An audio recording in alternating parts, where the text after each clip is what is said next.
Assalamualaikum warahmatullahi wabarakatuh.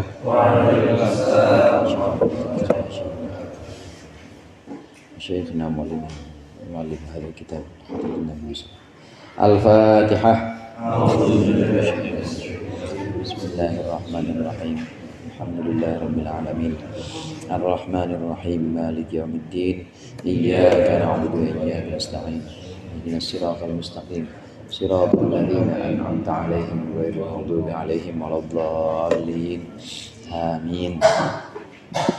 Bismillah walhamdulillah wassalatu wassalamu ala sayyidina Muhammadur Rasulillah wa ala alihi wa ashabihi wa man tabi'a hudah wa la hawla wa la quwwata illa billah, amma ba'du.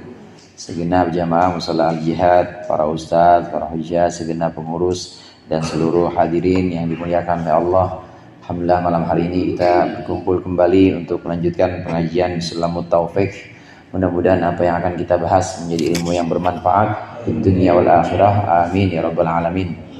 Terakhir pembahasan kita minggu lalu tentang rukun-rukunnya haji dan juga keharaman-keharaman yang harus dihindarkan dalam haji. Haji itu sederhana hadirin, ya rukunnya cuma 5. Yang pertama rukunnya adalah ihram. Ihram itu adalah niat, semacam awal ibadah. Dalam takbir, dalam sholat disebut dengan takbiratul ihram. Rukun haji yang pertama ihram. Kemudian rukun haji yang kedua tawaf. Yang ketiga sa'i. Yang keempat wukuf. Yang kelima motong rambut atau yang namanya tahallul. Udah itu doang. Itu doang. Rukun haji hanya 5 itu, sebagaimana kemarin sudah kita bahas. Kalau mau lihat lagi ada di bukunya itu ada di halaman 57. Yang pertama itu adalah ihram, kemudian yang kedua wukuf, yang ketiga tawaf, yang keempat sa'i, dan yang kelima motong rambut. Udah itu doang rukun haji. Rukun haji. Hanya saja nanti dalam pelaksanaan haji dan juga dalam umroh memang ada larangan-larangan. Larangan-larangan ini kalau dilakukan tidak membatalkan haji kecuali yang berupa jima. Kemarin kita bahas itu bisa membatalkan haji, hajinya rusak. Kalau larangan yang lain seperti pakai minyak wangi misalnya, atau memotong kuku, atau kita pakai pakaian yang berjahit, itu tidak membatalkan haji, hanya membayar dam saja. Yang membatalkan haji dari larangan-larangan itu hanya jima saja. Nah, kalau kita lihat dari sini, rukun haji cuma ada berapa tadi? 5. Cuma ada 5. Hanya ditambah dengan keharaman-keharaman. Terus bagaimana dengan mabit di Muzdalifah atau bermalam di Muzdalifah, kemudian di Mina? Bagaimana dengan jumroh, melempar jumroh, baik itu jumroh kubro, jumroh akobah? Itu bagaimana hukumnya? Itu termasuk memang yang disebut dengan wajib haji. Jadi perlu kita bedakan di sini. Ada rukun haji yang 5 tadi itu. Rukun haji ihram, tawaf, sa'i, kemudian ihram, wukuf, tawaf, sa'i, kemudian tahallul atau memotong rambut, itu 5. Ada yang disebut dengan wajib haji. Nah, wajib haji ini yang tadi sempat kita singgung, seperti lempar jumroh, itu wajib haji. Kalau itu tidak dilakukan, maka bisa dibayar dengan dam. Hajinya sah. Beda sama rukun. Kalau rukun, kalau kita tinggalkan batal hajinya. Rukun kalau kita tinggalkan sama kayak kita sholat, rukunnya nggak dibaca Fatihah, batal. Udah. Nah, kalau wajib ini jika ditinggalkan oleh seorang yang melaksanakan haji dalam wajib haji, maka hajinya tidak batal, bisa dibayar dengan fidyah atau dam sebutannya, bisa dibayar dengan dam. Yang berikut ini adalah pembahasan tentang wajib-wajibnya haji atau kewajiban saat ihram. Ada dalam perkataan musannif berikut ini di halaman 58. Bismillahirrahmanirrahim. Wa yajibu ayyuhrima minal miqati wa fil haji mabitu Muzdalifah wa Mina wa ramyu jumratil aqabati yauman nahri wa ramyul jamarati tsalathi ayyamat tasyriki wa tawaful wada'i. Ihram wajib dilakukan dari miqat. Ini yang wajib dilakukan. Yang pertama, ihram wajib dilakukan dari miqat atau perbatasan antara tanah halal dan tanah haram. Dalam ibadah haji wajib bermalam di Muzdalifah dan Mina, melempar jumroh akobah pada yaumun nahar atau pada hari kurban, serta melempar jumroh yang 3 pada hari-hari tasyrik. Juga wajib tawaf wada atau tawaf perpisahan. Dari sini jelas ini yang disebut dengan wajib haji, ini di luar rukun. Kalau kita sudah menyelesaikan rukun, ada orang sudah selesai, dia menyelesaikan rukun, wukufnya sudah, kemudian tawaf wajibnya juga, tawaf rukunnya atau tawaf ifadah sebutan lainnya juga sudah, sa'i sudah, kemudian dia motong rambut, tahallul, pulang dia misalnya karena kondisi tertentu, karena memang harus pulang karena sakit, maka hajinya sah karena udah yang 5 itu sudah dilakukan. Yang 5 berikut ini adalah wajib-wajib haji yang kalau ditinggalkan tidak membatalkan haji, tapi dibayar dengan dam. Apa saja yang 5 itu? Yang pertama tadi sudah kita baca, yaitu mikot dari batas. Mikot dari batas yang dimaksud di sini batas waktu maupun batas tempat. Sempat kita bahas sebelumnya, mikot itu kalau yang dimaksud dengan mikot zamani atau batas waktu, maka sebagaimana waktu-waktu ibadah. Waktu ibadah kita sholat asar, ya kalau belum waktunya masuk asar nggak boleh sholat asar, nggak sah. Begitu juga sholat maghrib, belum waktunya masuk sholat maghrib, maka nggak sah juga. Mikot zamani atau batas waktu. Nah, ada yang disebut dengan mikot makani, batas tempat. Batas tempat ini adalah batas di mana seorang harus memulai ihram dengan melafadzkan niat dan juga bermaksud dalam hatinya masuk dalam ibadah haji atau dalam umroh. Nawaitul hajja wa ahramtu biha atau nawaitul umrota wa ahramtu biha, itu harus ada di batas tempat yang sudah ditentukan. Kemarin sempat kita singgung. Ihram ini harus ada di situ. Mikotnya orang yang dari Makkah, maka dia harus keluar tanah haram. Harus keluar tanah haram. Ada gapuranya di situ, batas tanah haram. Nah, semacam itu perbatasan, maka harus ambil di situ, atau yang bagus ambil di Tan'im. Kalau nggak di Tan'im, ambil di Ji'ronah. Udah ada yang pernah umroh ya? Ya Pak Haji ya? Ji'ronah. Udah semua nih ya? Amin. Ada Ji'ronah, bisa ya di situ kita naik kendaraan memang ke Ji'ronah. Ada juga satu lagi ke Hudaybiyah misalnya. Hudaybiyah itu adalah batas waktu. Jadi nggak bisa kita ujuk-ujuk pakai pakaian ihram, niat nawaitul hajja wa ahramtu biha. Mulainya dari mana? Dari luar Masjidil Haram nggak bisa. Atau dari hotel nggak bisa. Hotelnya padahal dekat, ya Zamzam Tower, ya Ka'bah kelihatan. Nggak bisa kita tiba-tiba niat ihram dari situ. Harus keluar tanah haram, atau yang utama 3 tempat itu. Kita ke Tan'im, atau ke Ji'ronah, atau ke Hudaybiyah. Emang ongkos lagi ya, kalau mau jalan kaki ya ngetuk namanya. Kalau ngetuk ya pegel juga, capek. Naik taksi ke sana ya, sewa taksi masuk, itu udah pasti di luar tanah haram. Kemudian kita masuk ibadah haji dengan cara niat tadi, udah pakai pakaian ihram. Wajib mikot ini harus dilaksanakan ihram ini harus dilaksanakan di mikot makani, yaitu di batas tempat yang memang sudah ditentukan. Kalau orang hajinya itu dari Indonesia, bisa dari Jeddah, karena Jeddah itu masih di luar tanah haram. Jeddah itu bukan tanah haram, yang belum masuk Makkah. Jeddah boleh di situ. Kalau kebetulan adalah kloter pertama, dia ke Madinah dulu, maka nanti biasanya di Bir Ali. Di Bir Ali berhenti sebentar di situ, kemudian pakai pakaian ihram atau niat di situ. Kadang-kadang suka pakai pakaian ihram dari hotel juga udah pakai. Nah di situ tinggal niat nawaitul hajja atau nawaitul umrota wa ahramtu biha. Tinggal niat di situ, di batas itu, batas yang disebut dengan Bir Ali. Dan negeri-negeri lain, negara-negara lain juga punya mikotnya masing-masing.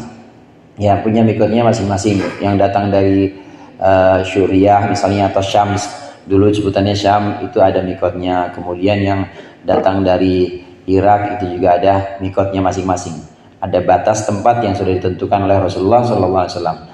Namanya mikot atau batas tempat, mikot makani. Sampai-sampai hadirin, kalau ada orang dia udah pakai pakaian ihram, kemudian dia niat nawaitul hajja wa ahramtu biha, dia udah niat seperti itu, udah pakai pakaian ihram, tapi dikit lagi, taruhlah ini misalnya batas kotanya itu tanah haram gitu, tanah haram, tapi dia udah masuk di sini, dia udah masuk di tanah haram, udah masuk di Makkah, dia udah mulai masuk menginjakan kaki di Makkah, tapi niat itu, maka harus balik lagi keluar, kecuali kalau waktunya mendesak. Waktu mendesak itu bagaimana? Kalau dia nggak buru-buru, maka habis waktunya dia untuk wukuf di Arafah. Karena wukuf di Arafah itu waktunya hilang atau luput, dianggap gugur kalau sudah terbit fajar hari Idul Adha atau Yaumin Nahar. Udah gugur di situ waktunya. Mulainya dari kapan? Mulainya dari zuhur tanggal 9 Dzulhijjah. Kalau kita di sini sebutannya hari Arafah. Mulainya dari situ. Orang-orang pada puasa di sini, maka tanggal 9 orang-orang mulai pada di Arafah wukuf. Seandainya mendesak, nih kayaknya kalau balik lagi keluar tanah haram nggak dapet nih wukuf nih, maka boleh diperbolehkan seperti itu. Gimana ibadah hajinya? Sah ibadah hajinya, karena ini adalah wajib haji, bukan rukun haji tapi wajib haji. Yang dimaksud dengan wajib haji di sini bukan ihramnya, tapi mikotnya nih. Kalau ihramnya rukun, kalau nggak ihram sama aja nggak niat orang sholat nggak pakai takbiratul ihram aja nggak sah. Dalam hatinya nggak niat nggak sah. Begitu juga haji itu nggak ada ihramnya nggak sah juga. Jadi yang disebut dengan wajib di sini yang tidak termasuk rukun adalah mikotnya ini, batasnya, yaitu batas tempatnya. Nah kemudian wajib yang berikutnya dalam pelaksanaan haji yaitu bermalam atau mabit di Muzdalifah. Bermalam di Muzdalifah ini mulai masuk waktunya wajib, yaitu bermalam di Muzdalifah itu mulai dari malam takbiran. Kalau kita malam takbiran ya mulai dari malam takbiran, tapi mulai dari tengah malamnya. Ini malam takbiran nih misalnya, itu baru boleh bermalam di Muzdalifah nanti jam 12 malam. Itu mulai finis fitani atau di separuh kedua hari malam takbiran, karena itu mulai masuk waktu nginep. Nah kalau nginepnya baru dari jam 9, habis jam 9 dia keluar lagi dari Muzdalifah, maka dia namanya belum melaksanakan mabit di Muzdalifah. Jadi harus lewat tengah malam itu mabit di Muzdalifah. Dan di Muzdalifah ini hadirin, bermalam di Muzdalifah ini cukup lahdotan atau sebentar aja, yang penting kita ada di situ. Lewat tengah malam pada mulai dari hari kurban atau takbiran, lewat tengah malam itu kita udah diem di situ aja, nggak perlu nginep. Yang dimaksud nginep ini kan kalau cara kita nginep tidur ya sampai pagi, enggak. Bermalam di sini maksudnya sekilas atau sebentar aja, asal ada di Muzdalifah maka sudah termasuk menjalankan wajibnya haji. Yang berikutnya, yang ketiga, bermalam di Mina. Nah kalau tadi bermalam di Muzdalifah ini ukurannya meskipun sebentar sudah dianggap bermalam, tapi kalau bermalam di Mina itu harus hampir sepanjang atau seluruh malam. Taruh begini, misalnya malam itu kita bagi jadi siang malam kan 24 jam, malam itu 12 jam gitu ya, malam 12 jam, maka kira-kira itu harus ada minimal 6 jam lewat ada di sana, ada di Mina. Nggak boleh cuma 2 jam. Kalau di Muzdalifah boleh cuma sebentar aja di Muzdalifah nggak apa-apa, tapi kalau di Mina, bermalam di Mina ini harus lewat dari 6 jam. Kalau yang kita anggap mu'dham atau kita anggap lebih dari separuh itu harus ada di Mina, harus bermalam di Mina. Kalau tadi di Muzdalifah mulainya itu di malam takbiran tengah malamnya, tapi kalau di Mina, bermalam di Mina ini baru masuk waktunya, yaitu ketika masuk hari tasyrik. Ini sekarang malam takbiran. Malam takbiran, nanti jam 12 malam udah boleh menunaikan wajibnya haji bermalam di Muzdalifah. Di Muzdalifah. Nah, besok malam itu di Mina. Besok malam di Mina di tanggal hari-hari tasyrik mulai dari tanggal 11, karena ini kan tanggal 10 nih. Udah masuk malam takbiran berarti tanggal 10, malam 10, besok juga hari 10, hari kurban. Masuk ke waktu maghrib itu udah tanggal 11. Nah, tanggal 11 ini udah boleh bermalam di Mina, mulai di situ. Pokoknya di antara hari tasyrik malam 11, malam 12 dan malam 13 itu sudah boleh melaksanakan mabit di Mina atau bermalam di Mina. Dan nggak boleh sesaat saja. Kalau di Mina harus lebih, ya kalau hitungan itu ya harus lebih dari 6 jam dah. Pokoknya harus sepenuh malam. Sepenuh malam itu ada di Mina. Ini wajibnya haji yang disebut dengan mabit di Muzdalifah.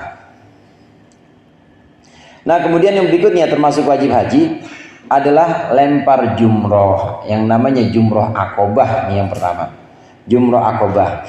Jumroh akobah itu dekat Mina, hadirin.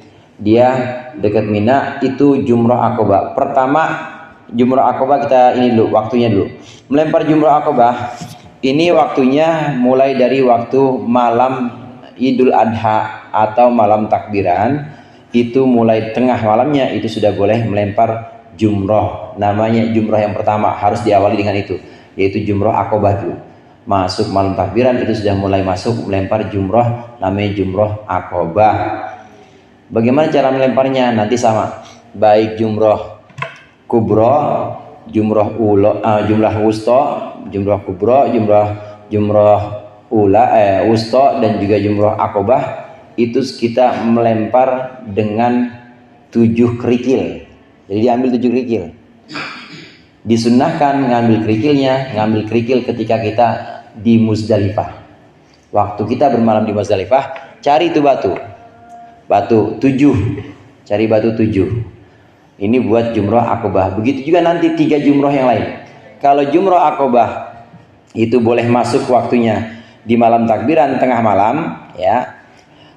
Sedangkan jumroh yang berikutnya, jumroh yang 3, yang melempar jumroh yang 3 ini adalah jumroh kubro. Dimulai dari jumrohul kubro dekat Masjid Khaif namanya, jumroh kubro. Kemudian setelah itu baru jumroh wusto, setelah itu baru jumroh akobah lagi. Ini juga masing-masing dengan 7 batu. Jadi yang 3 jumroh ini 7 kali 3, berapa batu tuh yang harus kita cari? 21. Dan harus dari sana batunya, nggak boleh ngambil material sini. Sama pagi batu cincinnya itu, Bang Hasan, nggak boleh. Jadi harus batu ambil dari sana. Sunnahnya ngambil batu yang ada di Muzdalifah. Ya kalau nggak bisa, pokoknya ngambil batu yang ada di tanah haram itu untuk melempar jumroh. Jadi sekali lagi di sini ada jumroh akobah. Ini yang pertama. Ini sudah masuk waktunya di malam takbiran, tengah malamnya itu udah boleh jumroh akobah. Nanti setelah itu di hari berikutnya, hari kedua, pokoknya mulai masuk hari tasyrik, tanggal malam 11. Kalau takbiran kan malam 10. Ini malam 11, malam 12, malam 13. Ini kita sudah boleh melempar jumroh yang 3. Mulai dari jumrohul kubro, jumrohul wusto, kemudian jumroh akobah. Masing-masing 7 batu. Lempar 7 batu. Ada beberapa syarat memang yang harus dipenuhi. Ini melempar batu ini harus 7 kali pokoknya. 7 kali boleh dengan 7 batu, boleh dengan 1 batu. Gimana boleh dengan 1 batu? Lempar, cariin lagi batu yang tadi coba. Kalau bisa ketemu. Boleh gitu. Boleh, tapi ya susah lah. Tapi ini harus melempar, harus 7 kali pokoknya, harus 7 kali, baik dengan 7 kerikil maupun dengan 1 kerikil yang itu juga, itu sah, tetap dianggap sudah melaksanakan wajib haji. Nah, kemudian yang namanya jumroh, yang namanya romyul jumroh, romyu itu roma yarmi, itu artinya melempar, ya harus melempar, harus benar-benar melempar. Melemparnya apa? Yang dilempar apa? Yang dilempar adalah jumrohnya itu. Tugu ada tugunya, itu yang dilempar.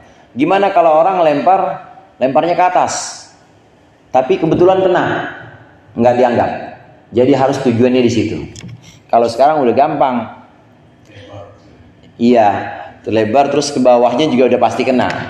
Udah pasti kena. Jadi kalau jatuh itu pasti jatuhnya ke sana dan itu udah pasti kena. Itu namanya yang disebut dengan ramyu al-jumrah, harus dengan keadaan lempar dan juga harus kena pada jumroh yang dimaksud, tugu yang dimaksud itu. Kalau dianggap bukan lempar, kayak apa misalnya? Kayak kita tempelin gitu ya, atau kita pelan misalnya, tapi kena, maka nggak disebut dengan melempar. Di sini harus benar-benar sebutannya melempar harus.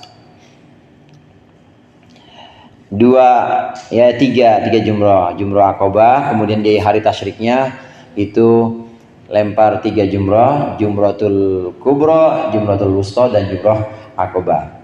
Wajib haji yang keempat. Nah kemudian wajib haji yang kelima yaitu tawaf, namanya tawaf wada. Tawaf wada ini tawaf perpisahan.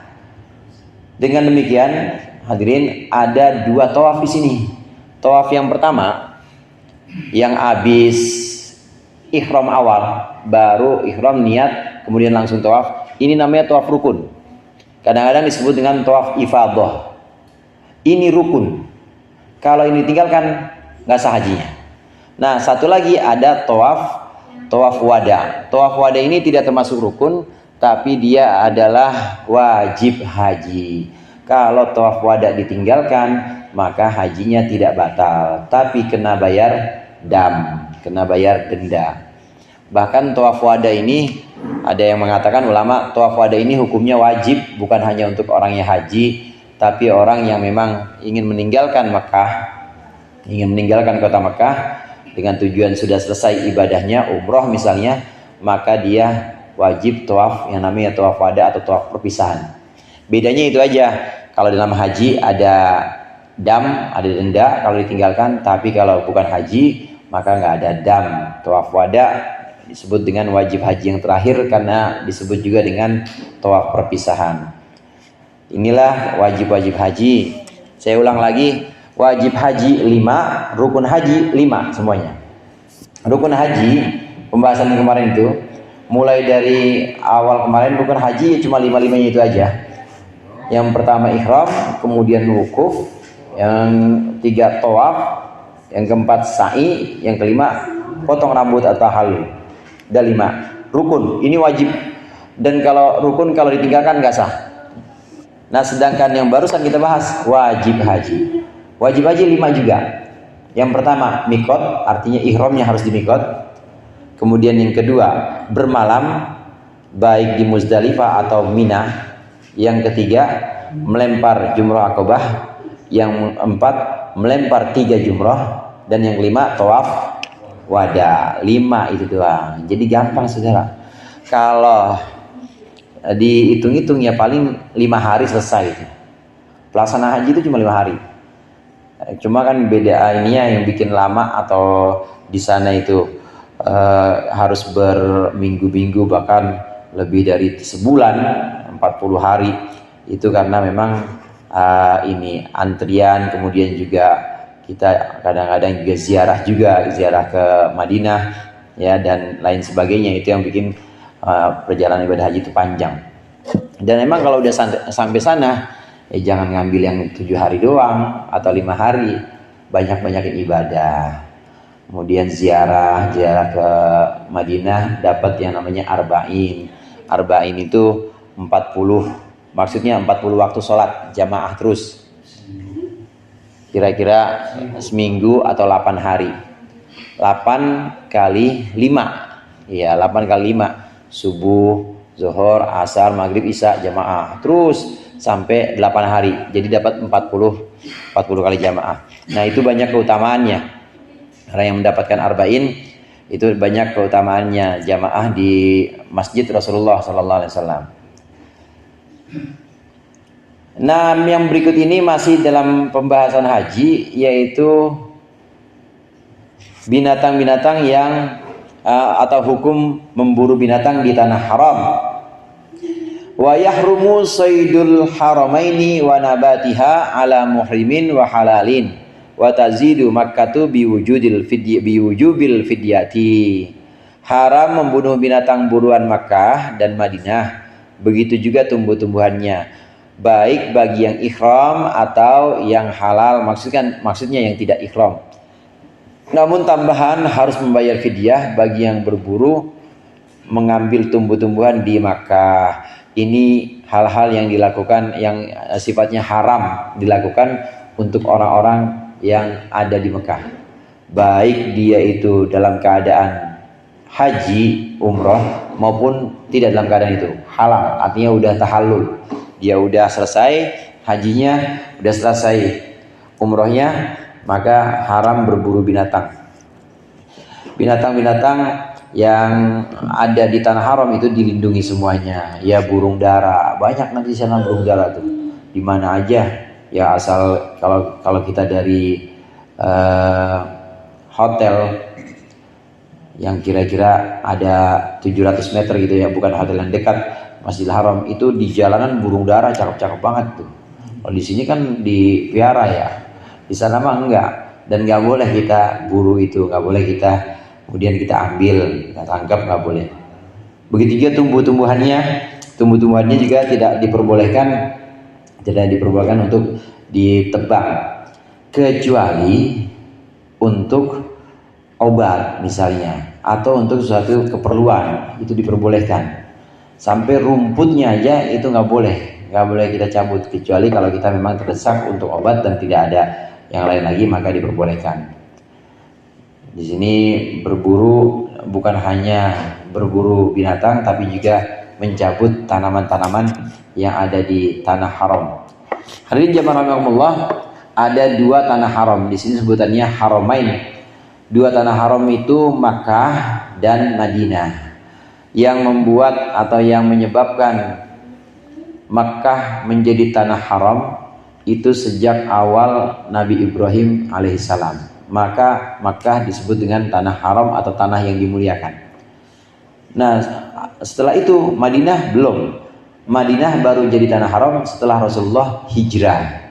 Setelah Rasulullah tinggal di Madinah, bahkan wafat di Madinah, dan jasad mulia Rasulullah ada di tanah Madinah, maka Madinah disebut dengan tanah haram, dan ada batas haram di sana. Ada batas tanah haram Madinah, ada haram Makkah, ada haram Madinah. Dua-duanya ini adalah tanah yang dimuliakan, dan dalam keduanya ini, dua wilayah ini, maka ada yang harus dijaga. Di antaranya tadi hewan-hewan, tumbuhan-tumbuhan, itu kita tidak boleh sembarangan untuk mencabut atau ya membunuhnya.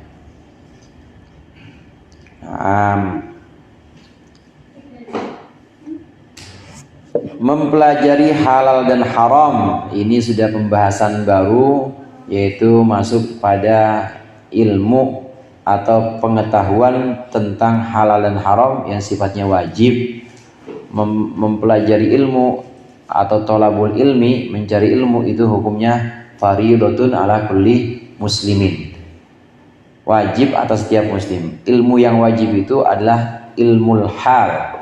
Ilmu hal itu ilmu yang kaitannya langsung dengan kita. Seperti sholat, tiap hari kan kita sholat, maka itu disebut dengan ilmu hal, wajib. Untuk orang yang dagang misalnya, jualan, maka dia harus tahu ilmu tentang perdagangan dan riba. Karena Allah sebutkan ahallallahul bai'a wa harramar riba. Wa ahallallahul bai'a wa harramar riba. Maka dia harus tahu mana yang namanya perdagangan, mana yang disebut dengan riba. Ini namanya ilmu hal, ilmu yang praktis, ilmu yang saat itu dipraktekkan dan diperlukan. Begitu juga haji tadi. Ketika seseorang sudah wajib haji, udah waktunya dia berangkat haji, maka belajar manasik wajib hukumnya. Namanya ilmu hal. Ada ilmu hal. Bahkan satu makalah menyebutkan afdolul ilmi ilmu hal. Ilmu yang paling utama itu adalah ilmu hal. Ilmu hal yang dimaksud di sini adalah ilmu yang sesuai dengan kondisi kita lagi butuh apa. Kalau kita lagi butuh Untuk zakat, karena udah masuk waktunya wajib zakat, maka belajar ilmu zakat itu wajib. Kalau kita lagi butuh untuk sholat, belajar ilmu sholat wajib. Kita butuh untuk perdagangan, kita butuh untuk pinjam meminjam, sewa menyewa, maka mempelajari itu wajib. Bagaimana cara belajarnya? Ya bisa dengan ngaji, bisa juga dengan tanya kepada orang-orang yang paham ilmu-ilmu ini. Mempelajari ilmu yang fardhotun, mempelajari ilmu yang sifatnya wajib, ini enggak semua ilmu, tentu ada yang namanya prioritas, mana yang didahulukan. Yang didahulukan itu tadi, ilmu hal, yaitu ilmu yang terkait dengan keadaan kita. Masuk waktu sholat, wajib ilmu sholat. Masuk waktu wajib zakat, masuk wajib belajar zakat. Masuk waktu wajib haji, maka wajib belajar haji atau ilmu haji. Kemudian udah bergelut dengan perdagangan atau jual beli, maka wajib mengetahui jual beli dan riba, mana yang haram.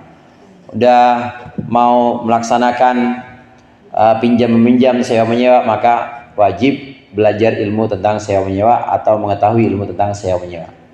Jadi semua ada waktunya. Yang disebut dengan ilmu hal itu sesuai dengan kondisi yang dibutuhkan.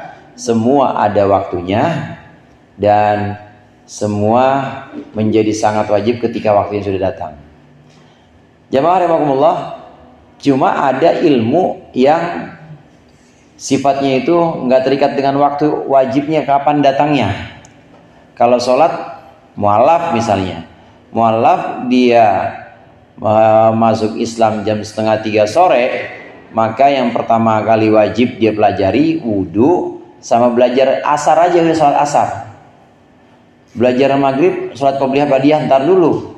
Pokoknya wajib, yang wajib asar dulu, karena dia akan menghadapi kewajiban sholat yang pertama itu asar. Wudhu sama sholat asar bagaimana, baca fatihahnya dan lain sebagainya itu. Belajar haji, jual beli ntar dulu. Pokoknya itu dulu yang wajib. Ilmu hal terkait dengan waktu. Ada ilmu yang enggak terkait dengan waktu. Ilmu yang tidak terkait dengan waktu ini adalah ilmu tentang al-ahwal al-qalbiyah atau ahwalul qalb, yaitu keadaan-keadaan hati, seperti ikhlas, kemudian sabar, kemudian wara' atau wirai, kemudian zuhud. Ini nggak ada waktunya. Setiap saat orang wajib sabar, setiap saat orang wajib ikhlas, wajib ridho, nggak pakai waktu. Inilah ilmu yang disebut dengan ilmu ahwalul qalb atau ilmu tentang hati. Ini nanti ada di bagian pembahasan akhir-akhir di kitab Sulamut Taufik ini.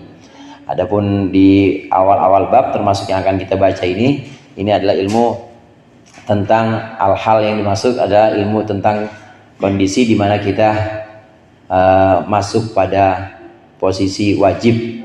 Udah sampai posisi wajib, maka kita wajib juga belajar tentang ilmu-ilmu yang ada kaitannya dengan amal kita. Wallahu a'lam bishawab. Insyaallah kita lanjutkan pertemuan yang akan datang. Lebih kurangnya saya mohon maaf. Wallahul muwaffiq ila aqwamit thoriq. Assalamualaikum warahmatullahi wabarakatuh. Waalaikumsalam.